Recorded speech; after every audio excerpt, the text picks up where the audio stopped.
അടുപ്പിച്ച് അപ്പോഴത്തേക്കും എൻ്റെ ഹെഡിൽ തലയിലൂടെ കാല് വരെ ഒരു കറണ്ട് പാസ് ചെയ്ത ഫീലായിരുന്നു. ഒരു കണക്കിന് ഞാൻ ഈ അൾത്താരയിൽ നിന്ന് ഇറങ്ങി താഴെ വന്ന് നിന്നത്. അതെൻ്റെ ആദ്യത്തെ അനുഭവം. രണ്ടാമത്തെ അനുഭവം, ഞാൻ ആ സമയത്തൊക്കെ OET എഴുതിക്കൊണ്ടിരിക്കുകയായിരുന്നു. 6 തവണ എഴുതി. 6 തവണ എഴുതിയിട്ടും എനിക്ക് റീഡിങ്ങിന് മാത്രം കിട്ടുന്നില്ല.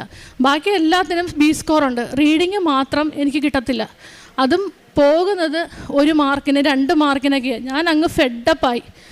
ഞാനപ്പോൾ മാതാവിനോട് പറഞ്ഞു, മാതാവേ ഞാൻ മടുത്തു, എനിക്കിനി വയ്യ എന്ന്. അങ്ങനെ ഞാൻ ഈ ഉടമ്പടി എടുത്തപ്പോൾ പിന്നെ ഞാൻ ഉടമ്പടി ധ്യാനം കേൾക്കാൻ തുടങ്ങി. ഉടമ്പടി ധ്യാനം കേൾക്കുമ്പം അതെനിക്കൊരു ഭയങ്കര ഇഷ്ടമാണ് ഉടമ്പടി ധ്യാനം കേൾക്കാൻ. ഉടമ്പടി ധ്യാനം ഒരെണ്ണമൊന്നുമല്ല ഞാൻ കേൾക്കുന്നത്, ചിലപ്പം ഒരു ദിവസം തന്നെ 3-4 എണ്ണമൊക്കെ കേൾക്കും. അങ്ങനെ ഈ OETയുടെ റിസൾട്ട് വന്നു. 5ാമത്തെ റിസൾട്ട് വന്നപ്പോഴും 6ാമത്തെ റിസൾട്ട് വന്നപ്പോഴും റീഡിങ്ങിന് പോയപ്പോൾ